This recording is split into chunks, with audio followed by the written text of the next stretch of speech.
Usa ka katawhan.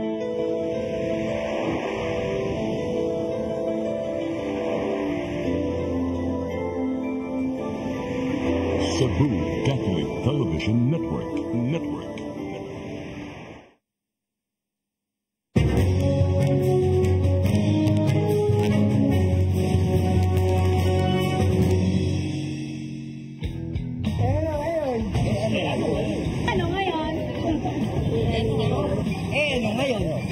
Ano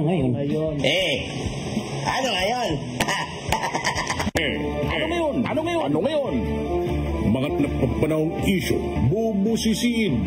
Dito lang sa Ano Ngayon? Kasama ang bagong paborito niyong tandem, Ninyo Bonito at Chonke Benz. Ano ngayon? 2 weeks ago, nagdiwang ng kanyang birthday si Presidente Ferdinand Marcos Jr. Setyembre 13, natapat sa Biyernes o Friday the 13th na sinasabing malas na araw. Friday the 13th noong Oktobre 1307 kasi ipinamassacre ni King Philip IV ng France ang 600 miyembro ng Knights Templar. Ang Templars ay great defender ng Holy Land, pero pinagbintangan silang Antichrist ng malupit na si King Philip. Malala rin ang korupsyon noon sa kanilang monarkiya. Kaya may dalawang school of thoughts. Tinangkang ubusin ang Templars para pagtakpan ang korupsyon o talagang galit si King Philip sa kontra sa relihiyong Kristyanismo. Pinagbintangan pa na nagpa-practice ng homosexuality ang ilang Knights of Templar. Sa dami ng pinatay, may stigma ang Friday the 13th until today. Idol Bonito, hindi tayo naniniwala sa malas na numero. Pero hindi Friday the 13th ang magiging stigma kung sakali sa kaarawan ni PBBM. Ano? Ano ang magiging stigma? Napatunayan na totoo yung post ni Sas Rugando. Ayan, tinan mo yung post niya. Ito ang sabi ni Sash. Basa! Duran-Duran, I know that it is included in your contract to keep this concert very private. But we have GMA7 and Rappler to confirm that you were flown to have a private concert for the birthday of the Philippine President Bongbong Marcos Jr. Please fact-check verifies. Dalawa sa not so mainstream ang hinamon niya. Vera Piles at saka Rappler. Yung mainstream na GMA7, hinamon niya rin kung mag-iimbestiga. Idol Chonke Benz, walang investigasyon ang gagawin ng mga yan. Walang mangyayari investigasyon. Mabuti pa ang bagong press secretary, Cesar Chavez. Umamin na agad.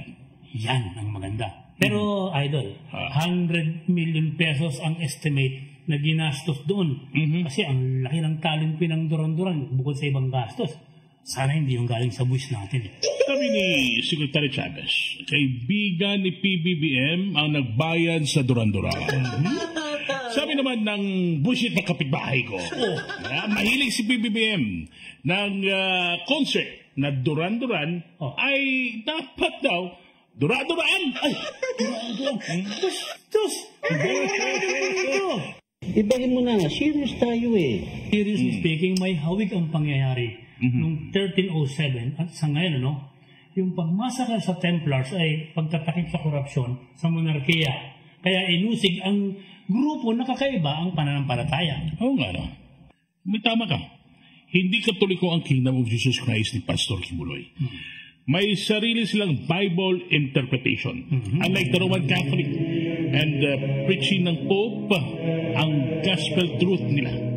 May traditional practice based on the experience of Jesus and sinunod din ang nasa Biblia. Thank you for that very, very juicy food for thought. Welcome. Dahil hindi takot ang DILG sa ibang uri ng religion, ay inutusan nila yung pulis na lusubin ng KOJC kahit malabag ang kanilang karapatan. At ang ingay ng nilikha nito ay isang uri ng pagtatakip sa higit na malaking issue. Ang korupsyon sa Kamara de Representante. At yan ang sinasabi kong parallelism ng noon at ng ngayon. Galing. Spell parallelism nga. Parallelism. P. P. A. A. R. R. A. A. Parang ang hirap eh. Pwede bang similarity na lang? May pagtatakip ng korupsyon, idol. May lumilitaw din. Panoorin Meron? Panoorin natin to.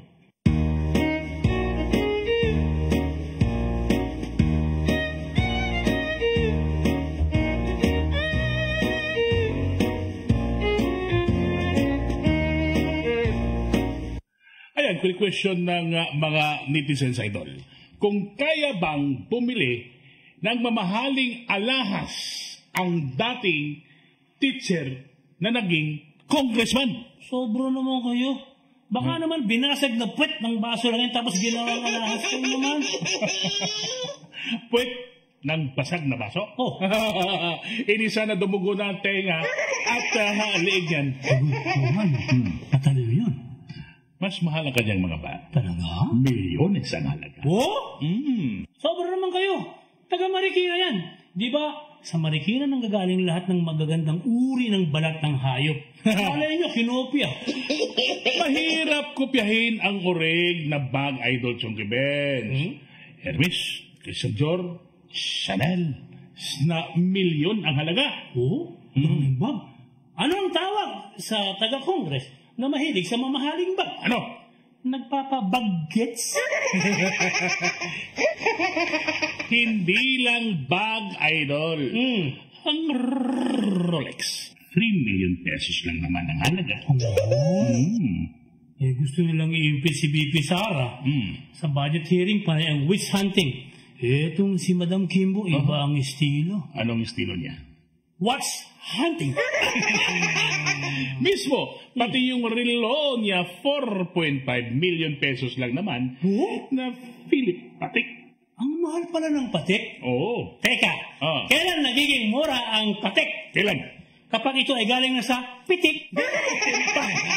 Pero hindi magsusuot ang mamabatas na rilong pinitik o nakaw. Siyempre, double dead na yun eh. Teka, ba't double dead na naman? Kung nakaw ang bibilin mo, tapos ang pambili mo galing sa nakaw, double dead. Ibahin mo na, serious tayo eh. Ano ka naman eh. Bantin natin ang usaping korupsyon. Uy! Si Congressman Benny Abante. Meron ding ibang religious sect yan. At may iba ring issue ng korupsyon. Meron? Panorin mo. Sa paghahanap ko ng baho dito sa matandang Benny Abante na tumayon, nakita natin na ito pala ay nasangkot sa PDAP scam na 189 million naman ang kinasasangkot. Wow, mas malaking di hamak yan sa 125 na hinahanap mo, Manong. Naginamit niya, Tatang. Naginamit niya, Marlon, sa mga pagpa-fund ng mga fake NGOs, foundation na owned by his pastor naman. Yung mga pinamigay niyang yon, unknown persons and unlocated. So, saan napunta ang pera? Saan daw? Saan daw napunta yung pera? Di tanong nyo kay Tatang. Sinong Mr. Tatang? Si Mr. Tatanggi. Ito naman ang hindi makakatanggi. Sige. Let's watch. House of Representatives 2023 budget, no? Sa NEP 16 billion lamang. Paglabas po ng GAA 28 billion na. 11.6 billion ang naidagdag. 2023 ha. 2024 sa NEP 16.5 billion lang. Paglabas ng GAA 28 billion na. 12.1 billion, 73% ang in-increase. Tanong namin dito, kailan pa po nagkaroon ng open public hearing para pag-usapan po ang budget ng Kamara? Yeah, actually yan, kasama yan sa dinidiscuss kapag deliberation ng budget. At who defend the budget of the House? Ang nagde-defend po niyan ay member of the House din. Kasama siya doon sa plenary deliberation. Pero wala ito sa committee, ma'am? Wala ito sa committee? Sa committee, wala po sa committee. Oo. Ay, bakit wala sa committee, ma'am? Bakit wala sa committee? Considering, ma'am, Madam Chair, na lahat ng departamento, lahat ng bureau, pinasisipot ninyo bakit pa pinag-uusapan na ang budget mismo ng Kamara, ba't walang committee hearing na mapapanood namin? Oo nga, no? Wala po sa committee hearing yan. Oo. But usually, nakalagay siya sa tawag dito, sa plenary deliberations nilalagay. Hindi pero wala sa committee. Wala sa committee, oo. But is that appropriate? Actually, that has been tradition. Yun. Doon tayo pupunta. Ito yung time-honored tradition. Oo, but we do not believe in it. Kami sa Makabayan, we question everything. Yes, ma'am. Ay, grabe na ang nangyayaring nakawan sa ating bayan. Wasak na rin ang time-honored tradition. Ang image ng lower house dapat ay bahay ng simpleng Pilipino na nagtatanim ng representatives ng Kongreso. Nakakagigil sila sa galit, ha? Huwag kang magigil. Ikanta mo na lang yan. Sige nga. Alright?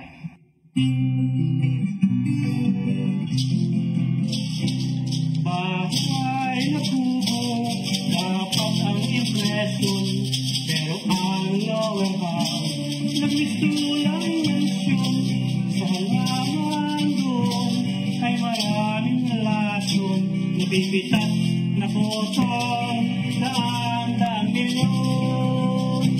Singkatas ng singkamas, kung sila'y mangurap, sito'y umayaw. Sa magnanakaw, kung bula'y tutol, sa project na budol, at may taga-sumol, yung taga-gabi ko. Sibuyas, umiyak, kabayang naghihirap, sa paligid-ligid, bukit ay talamak. Sa paligid-ligid ng Malacanang palad. Ano ngayon? Ano ngayon? Ano ngayon? Ano ngayon? Ano ngayon? Ano ngayon? Ano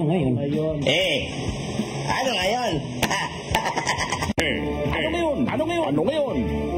Mga nagpapanahong isyu, bubusisiin. Dito lang sa Ano Ngayon? Kasama ang bagong paborito niyong tandem, Ninyo Bonito at Chonke Benz. Ano ngayon? Ano ngayon?